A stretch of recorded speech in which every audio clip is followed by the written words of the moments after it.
2 days ago, I just come home from a shopping run, and who shows up at my door at about 3:30 in the afternoon? The police. The drug enforcement police, specifically. Almost.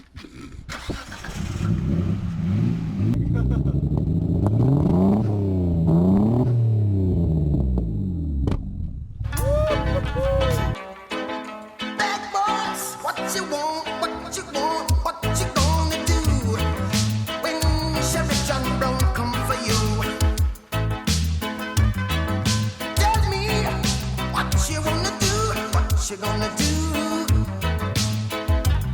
Yeah. Bad boys, what you gonna do? What you gonna do when they come for you? Bad boys, what you gonna do? What you gonna do when they come for you? When you were 8 and you had bad traits, you go to school and learn the golden rule. So why are you acting like a bloody fool? If you get hot, then you must get cool. Bad boys, what you gonna do? What you gonna do when they come for you? Bad boys, what you gonna do? What you gonna do when they come for you? What's up, world? Logo's back with an update. The Beach Street food truck. Start things off. Shout out to everybody who subscribed to the channel. Thank you so much. And hitting the like buttons and sharing our videos. Whether it's the everything under the Initial Auto banner. We've got a Facebook page now as well, a group actually. So I'll flash the sign here so you guys can join the group for updates and stuff. But I'm really excited. We're closing our first week of working the food truck, and it's been very exciting and very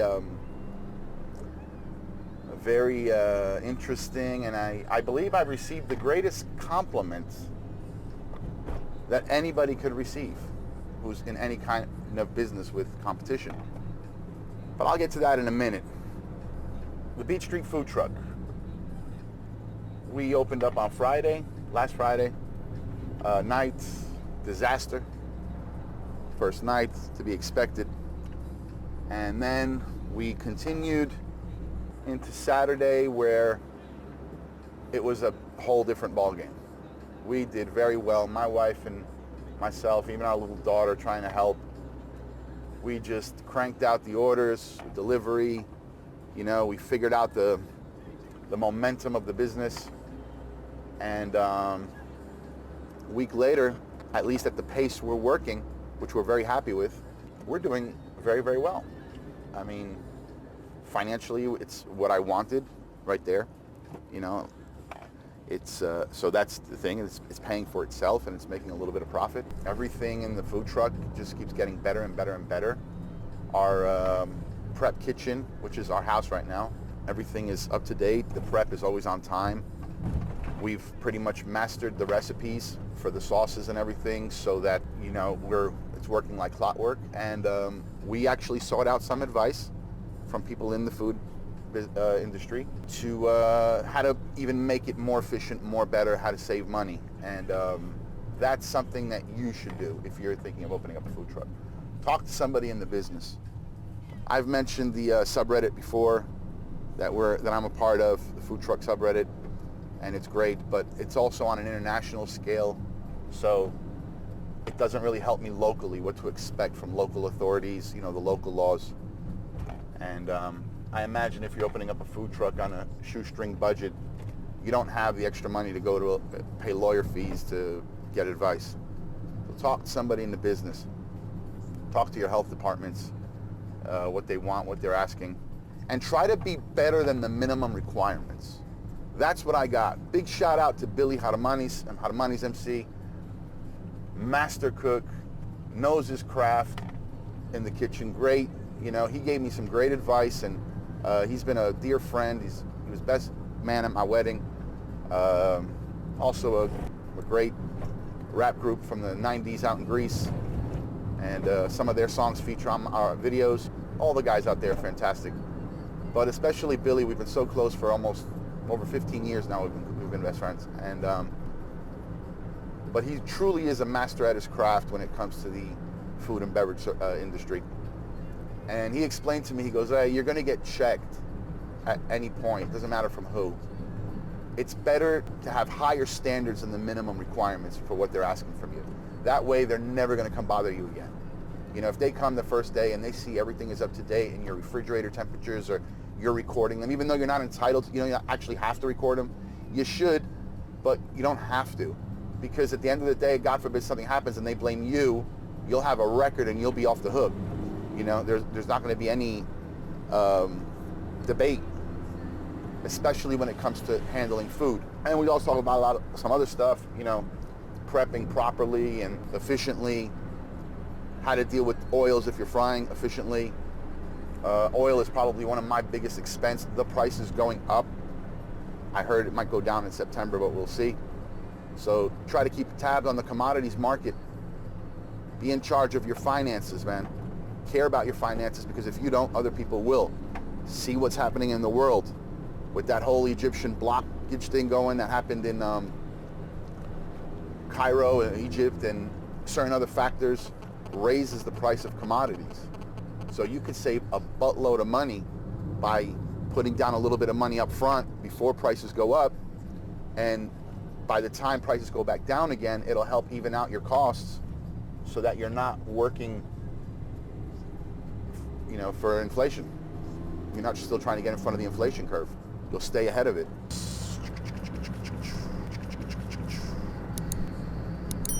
I don't know how much I want to talk about this. I'm not going to say much, but I mentioned the greatest compliment that your competitors can pay you is by sending the police to destroy your business, or the authorities. 2 days ago, I just come home from a shopping run. It's recorded the day I did the second vlog series. I came home from the shopping, and as soon as I came home, I got an order for some coffees, and we're trying to put everything away in the fridge. And who shows up at my door at about 3:30 in the afternoon? The police. The drug enforcement police, specifically. And they had a search warrant for my house, for my cars, and the food truck, which is very interesting because the food truck wasn't even registered for a month on my name yet. So the warrant was very, very recent. It wasn't an old warrant. And I was a police officer. I know how things work. I knew that this was the one thing that they might try to hinder me. But the reality is, I don't use drugs. I suffer from bipolar disorder and lost my job in the police. I was able to lose my job and be well off because my finances were in check. So I get a pension from the police. I'm allowed to work a few hours a week, which is what I do with the food truck, to make some money to put food on our table. Literally and figuratively. And one of my competitors, and I suspect who it is. I suspect who you are. I'm pretty sure who you are. Figured that the best way so that he doesn't have to better his menu, better the quality of his food, compete with me, figured he'd try to shut me down. And because a few months ago, at the beginning of the year, I'm going to tell you guys a story. I bought into a startup chicken farm with a boy from the village that I live. Now, this boy is a recovering drug addict. He's had a lot of problems. And the world treats him like crap because of his issue. But when I came close to the kid, I saw what he was doing. I liked his vision. And I said, okay, let me try. Let me see if, I can gain something and he can also gain something from me. And the reality was, it was a good move on my part because I would love to be able to raise chickens and sell them cooked. Beats out a lot of middlemen, gives me efficient prices, and I'm controlling the quality. We would have needed to make a little investment, buy a freezer, and then cook out of the food truck. the breasts, we would have had thighs, we would have had tenders, wings, you know, legs. It would have been a cool, very cool little business structure. Now, obviously, I didn't put all my eggs into that basket. You know, I was diverse enough to say, okay, let's see if we can get it there. If not, you know, we carry on with the original business strategy of the truck. But things didn't work out with the kid. Didn't work out, and he asked me to leave the business, and I left. And because the kid is a recovering alcoholic, a recovering drug user, and because I also suffer from bipolar disorder, which is a real serious problem. For people that have it, you'll never understand unless you actually have it. The amount of effort it takes every day to keep it under control so that you don't blow up in a manic cycle or try to commit suicide because you're clinically depressed. It's a lot of effort to keep it under control. And I'm sitting here trying to feed my family while dealing with this issue. And I have my former colleagues and relatives from my village, where I live, trying to shut me down and starve my family so that they can make a few extra bucks. You know what, man? I forgive you. I do. I want to be the bigger man. I forgive you. Whoever you are, I forgive you. I do. But realize what you did. And if it's the person who I suspect it is, who has a certain history of calling the cops on his competitors, well, he usually calls them because the music's too loud or this and that, they come to get a ticket. He figured because I was hanging out with this kid, trying to be like a life coach to him, that I was using drugs. I know there's rumors going around, because people don't understand bipolar disorder, that I'm a drug addict. I am not a drug addict. I got out of the psych ward in 2017, and I didn't even use their drugs, let alone hard drugs and whatever. They came for cannabis, for weed. I don't smoke weed. I might have dabbled in it a couple times. I might have. And seeing what it is, I know what it is. I'm not stupid. Who hasn't? But they came to my house. They spent an hour and a half going through my truck and my cars and my thing. They found nothing. 2 hours almost they were there. And, you know, former colleagues, they're just doing their job. You can't really get angry at them. I told them why I thought they were there. I said, yeah, guys, come in, look at what you want to look. And they left. And they were very okay. They thought they had something, because I'm sure they had some kind of evidence that I was hanging out with this kid. But then when they realized what was happening, that the house was clean, and you know, they said, okay, they understood that I'm not a criminal. And let's be honest, anybody who uses drugs is not a criminal. They're not. The criminals are the bankers and the ministries of health who are forcing people now to pay in order to work with their rapid tests and their PCR tests. These are the real criminals. You're the real criminals. All right? A person who got addicted to opium or got addicted to some kind of pills coming out of the pharmaceutical companies, they're victims. I know a girl who is addicted to sleep medication because of the pressure she was under while she was in college doing her theses, and she is a wreck. This girl's a victim. She's not a criminal. She's sick. She has a disease, and the system coming in to kick her off to the curb. I'm going on a bit of a rant. I'm sorry for this,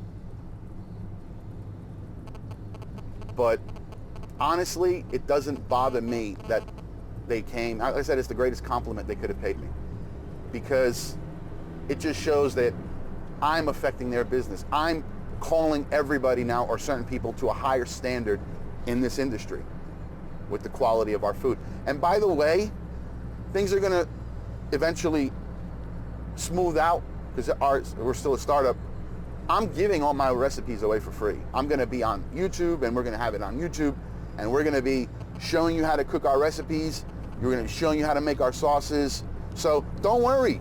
I'm gonna give you everything you need to succeed. If you're a competitor or a colleague, it doesn't matter. At least from my end.